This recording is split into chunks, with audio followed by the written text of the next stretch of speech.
Hindi lahat ng digmaan nagsisimula sa putukan.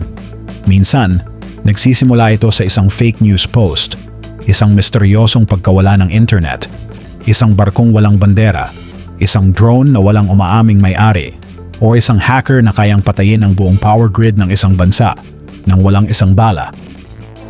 At habang abala ang mundo sa mga tradisyonal na gera, may mas mapanganib na laban na tahimik nang nangyayari sa ilalim ng radar. Ito ang tinatawag na gray zone warfare, isang klase ng digmaan kung saan walang opisyal na declaration, walang malinaw na simula, at minsan, hindi mo malalaman na inaatake ka na pala. Pero bakit ginagamit ito ng mga superpower? Paano nito binabago ang future ng geopolitics? At posible bang nangyayari na ito ngayon sa Asia?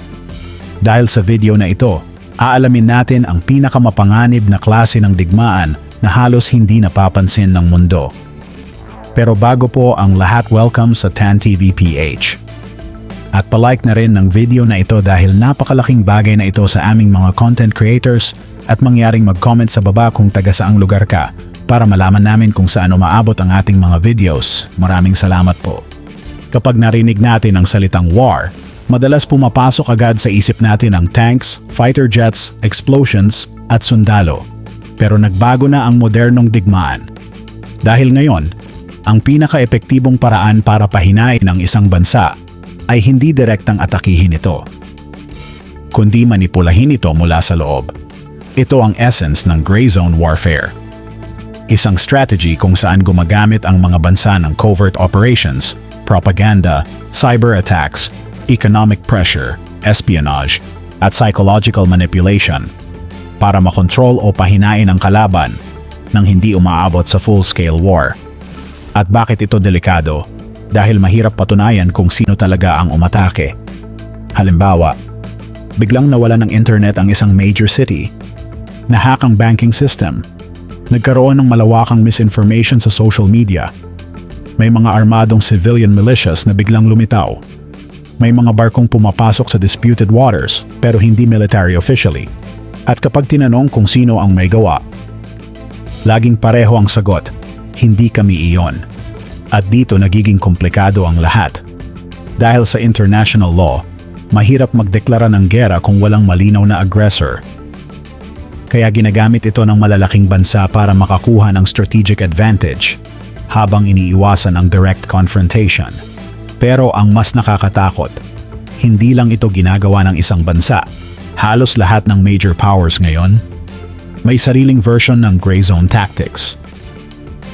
At habang iniisip ng karamihan na payapa pa ang mundo, posible palang nagsisimula na ang totoong laban. Pero paano nga ba ito ginagawa sa totoong buhay? Diyan nagiging mas intense ang kwento. Sa gray zone warfare, ang information ay nagiging armas. At minsan, mas malakas pa ito kaysa missiles. Isipin mo ito. Paano kung kaya mong manipulahin ang emosyon ng milyon-milyong tao gamit lang ang social media? Paano kung kaya mong hatiin ang populasyon ng isang bansa nang hindi nagpapaputok kahit isang bala? Ito ang tinatawag na information warfare. Sa modernong panahon, ang TikTok, Facebook, X, YouTube at iba pang platforms ay pwedeng maging battlefield. Fake narratives, deepfakes, AI-generated propaganda, coordinated troll networks, psychological operations, lahat ng ito parte ng modernong geopolitical warfare. At ang target? Hindi lang gobyerno, kundi pati ordinaryong tao. Dahil kapag nawalan ng tiwala ang mga tao sa sarili nilang bansa, mas madali itong destabilize. Pero hindi lang information warfare ang ginagamit. Kasama rin dito ang cyber warfare. Mga hackers na kayang patayin ang power grids, sirain ang communication systems, i-freeze ang banking operations, or i-leak ang classified military data. At ang pinakamalaking problema, mahirap malaman kung sino talaga ang may gawa. Dahil pwedeng gumamit ng proxy groups, private hackers, or anonymous organizations. Parang multo. Nandyan, pero walang makitang totoong mukha. Pero may isa pang mas delikadong weapon sa gray zone warfare: economic pressure. Kapag kontrolado mo ang supply chains, semiconductors, rare earth minerals, oil routes, or shipping lanes, kaya mong pilitin ang ibang bansa kahit walang military invasion. At dito pumapasok ang tunay na geopolitical tension ng modernong mundo. Taiwan, South China Sea, semiconductors, trade wars, sanctions, strategic alliances. Maraming conflict ngayon, hindi na simpleng military issue, kundi economic survival. Dahil sa panahon ngayon, ang bansang kumokontrol sa technology at supply chains ay may kapangyarihang kontrolin ang future. Pero may mas malalim pang dahilan kung bakit lalong lumalala ang gray zone warfare. At konektado ito sa takot ng mga superpower sa isa't isa. Sa kasalukuyan, ang Asia ang isa sa pinaka-sensitive na rehiyon sa mundo. Dahil dito nagsasalpukan ang interes ng mga superpower. United States, China, Russia, Japan, India, at iba pang regional powers.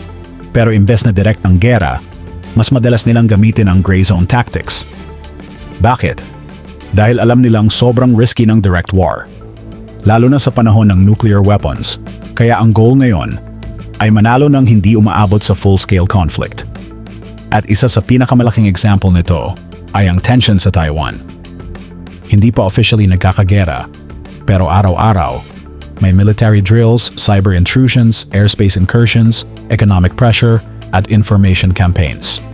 Parang unti-unting sinusubukan ang limits ng bawat side. At habang nangyayari ito, patuloy ding umiinit ang South China Sea.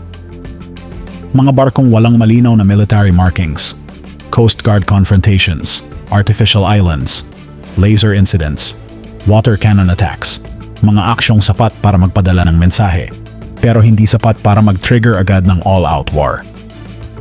At ito ang pinakamapanganib na parte ng gray zone warfare. Dahil habang tumatagal, mas lumalaki ang chance ng miscalculation.